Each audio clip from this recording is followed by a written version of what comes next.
میرے آقا ہم پہ کرم ہو یا رسول اللہ، صدقے میں غوث پاک کے میرے آقا۔ حضور اکرم صلی اللہ علیہ وسلم کی بارگاہ میں ایک صحابی آئے، نوجوان صحابی آ کر اپنے باپ کی شکایت کرتے ہیں۔ کیا کہتے یا رسول اللہ صلی اللہ علیہ وسلم، میں اپنے باپ کو کئی بار سمجھا چکا ہوں، لیکن میرا باپ میری بات نہیں مانتا، میری جیب سے پیسے نکال لیتا اور میں اس کی عادت سے تنگ آ چکا ہوں۔ انہوں نے حضور کی بارگاہ میں اپنے والد کی شکایت کی۔ حضور صلی اللہ علیہ وسلم نے کسی صحابی کو بھیجا، کہا جاؤ ان کے والد کو بلا کر۔ اب ان کے والد کو بلانے کے لیے گئے۔ اب بتائیے، بیٹا بھی صحابی، باپ بھی صحابی، ان کو بلانے کے لیے گئے۔ وہ بوڑھے تھے، کمزور تھے، بیمار تھے۔ جب بلانے کے لیے صحابی گئے، وہ اپنے گھر سے چلے، لیکن آپ جانتے ہیں کہ عرب کی گھٹی میں شعر و شاعری ملی ہوئی۔ وہ اپنے گھر سے تو چلے، لیکن ان کو اتنی تکلیف ہوئی کہ میرا بیٹا میری شکایت لے کر گیا ہوا ہے، میں اپنی اولاد کے بارے میں ایسا کبھی سوچ نہیں سکتا، میرے بیٹے نے آج میری شکایت حضور کی بارگاہ میں کر دی۔ وہ گھر سے نکلے، لیکن ان کا دل دب گیا۔ وہ دل ہی دل میں اشعار کہہ رہے تھے، وہ دل ہی دل میں کچھ شعر و شاعری کہہ رہے تھے۔ وہ کہتے کہتے چلے، یہاں جبرائیل علیہ السلام حضور کی بارگاہ میں حاضر ہوئے اور حاضر ہو کر عرض کرتے ہیں، یا رسول اللہ صلی اللہ علیہ وسلم، جب وہ صحابی آپ کے پاس آئیں تو ان کے سامنے مقدمہ بعد میں پیش کرنا، وہ جو دل ہی دل میں شاعری کہتے ہوئے آئے ہیں نا، سب سے پہلے کہنا کہ وہ اشعار آپ کو سنا، وہ اشعار آپ کو سنا۔ اب وہ صحابی آئے حضور کی بارگاہ میں، جب پہنچے تو حضور اکرم صلی اللہ علیہ وسلم نے فرمایا، تمہارا مقدمہ بعد میں سنا جائے گا، تمہارے بیٹے نے جو شکایت کی اس پر بعد میں بات ہوگی، تم آتے آتے دل میں جو شعر کہہ رہے تھے پہلے مجھے وہ سنو۔ اب یہ سننا تھا، ان کی آنکھوں سے آنسو جاری ہو گئے۔ اللہ اکبر، اللہ اکبر، ابھی تو میں نے شعر کسی کو سنایا نہیں ہے، میں نے لکھا نہیں ہے، میں نے پڑھا نہیں ہے، ابھی تو دل میں نے سوچا ہے، اور رحمت للعالمین آقا کو اس کی بھی خبر ہو گئی ہے۔ وہ صحابی رونے لگتے ہیں۔ آقا فرماتے، بتاؤ تم کیا کہہ رہے تھے؟ تو جانتے وہ صحابی کیا کہتے ہیں؟ وہ کہتے ہیں، آقا جب مجھے پتا چلا کہ میرے جوان بیٹے نے میرے خلاف آپ کی بارگاہ میں مقدمہ دائر کیا ہے تو میرا دل ٹوٹ گیا۔ مجھے اپنے بیٹے سے یہ امید تو نہیں تھی، ارے کوئی غیر کرتا تو کرتا، میری اولاد نے میرے ساتھ یہ سلوک کیا۔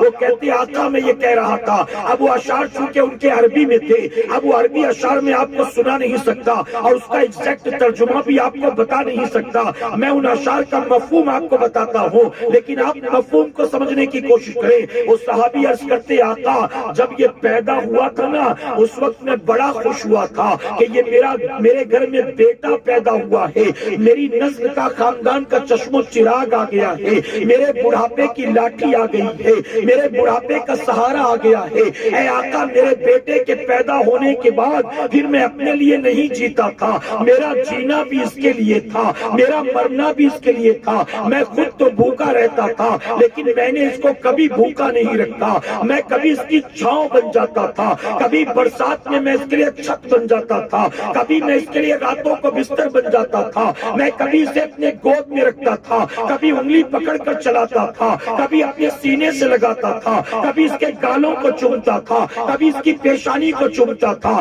اگر یہ میرا بیٹا لڑکھڑا کر گرتا تھا، اس کے آنسو بعد میں نکلتے تھے، میری آنکھ پہلے نکل جایا کرتی تھی۔ اے آقا اپنے بیٹے کی خاطر میں نے اپنی زندگی کو قربان کر دیا، نہ سکھ دیکھا نہ دکھ دیکھا، نہ رات دیکھی نہ دن دیکھا، نہ سردی دیکھی نہ گرمی دیکھی، اپنی اولاد کو پروان چڑھانے کے لیے ہر طرح کی مشکلات میں برداشت کرتا رہا۔ دھیرے دھیرے جب یہ جوانی کی دہلیز تک پہنچا، اس کا جسم تو توانا ہوتا چلا گیا لیکن میں کمزور ہوتا چلا گیا۔ اب میرا بیٹا ایک تناور درخت کی طرح مضبوط ہو رہا تھا اور میں سوکھتا جا رہا تھا، میں کمزور ہوتا جا رہا تھا۔ میرا بیٹا بیٹا جوان ہو رہا تھا اور میں بوڑھا ہو رہا تھا، لیکن میں خوش تھا۔ اگر میں بوڑھا ہو بھی جاؤں تو کوئی پرواہ نہیں، اگر میں کمزور ہو بھی جاؤں تو کوئی پرواہ نہیں۔ اب میرا بیٹا جوان ہو چکا ہے، اب میرا بیٹا مضبوط ہو چکا ہے، اب میرا بیٹا میرے بڑھاپے کا سہارا بن چکا ہے۔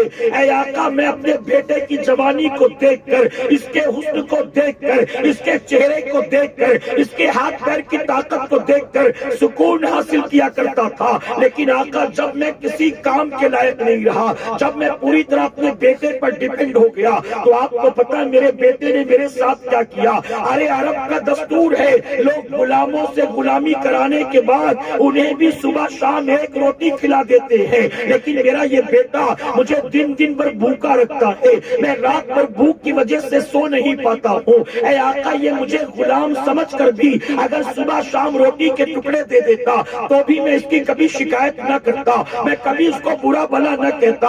لیکن جب میں پوری طرح سے کمزور ہو گیا اور میں اس کا محتاج ہو گیا تو اس نے اپنی نظریں پلٹ لی، اس نے اپنا چہرہ پھیر لیا، یہ میری طرف دیکھنے کو تیار نہیں ہے، یہ کبھی مجھے دیکھ کر مسکرانے کو تیار نہیں ہے، میرے کام ترس جاتے ہیں کبھی ابا کہہ کے بلانے کو تیار نہیں ہے۔ اللہ اکبر! وہ صحابی اپنے اشعار سناتے جا رہے تھے، ان کی آنکھوں سے آنسو بہ رہا تھا، اور رحمت للعالمین آقا بھی ساون بھادو کی طرح پورا مجمع رو رہا تھا، امام الانبیاء بھی رو رہے تھے۔ آخر میں جب انہوں نے اپنے اشعار مکمل کر لیے تو جانتے ہو میرے آقا کے چہرے کا رنگ بدل گیا۔ آقا نے اس صحابی کو غصے سے دیکھا اور اس جوان کو دیکھ کر کہا، نکل جا میری محفل سے، آج کے بعد کبھی واپس مت آنا۔ یاد رکھ، تیرا باپ تیری جیب سے پیسے نکالتا ہے، تو مجھے آ کر شکایت کرتا ہے، سنتا جا، آج کے بعد تو بھی اپنے باپ کا ہے، تیرا مال بھی تیرے باپ کا ہے، تو بھی اپنے باپ کا ہے، تیرا مال بھی تیرے باپ کا ہے، تو بھی اپنے باپ کا ہے، تیرا مال بھی تیرے باپ کا ہے۔ آقا نے 3 مرتبہ فرمایا، تیرا اپنا کچھ بھی نہیں ہے، تیرے پاس جو کچھ بھی ہے وہ سب کا سب تیرے باپ کا ہے۔ اللہ اکبر! آپ ذرا سوچو کہ وہ جوان، وہ صحابی ہو کر اگر باپ کا دل دکھاتا ہے تو آقا کو اس پر بھی جلال آ جاتا ہے۔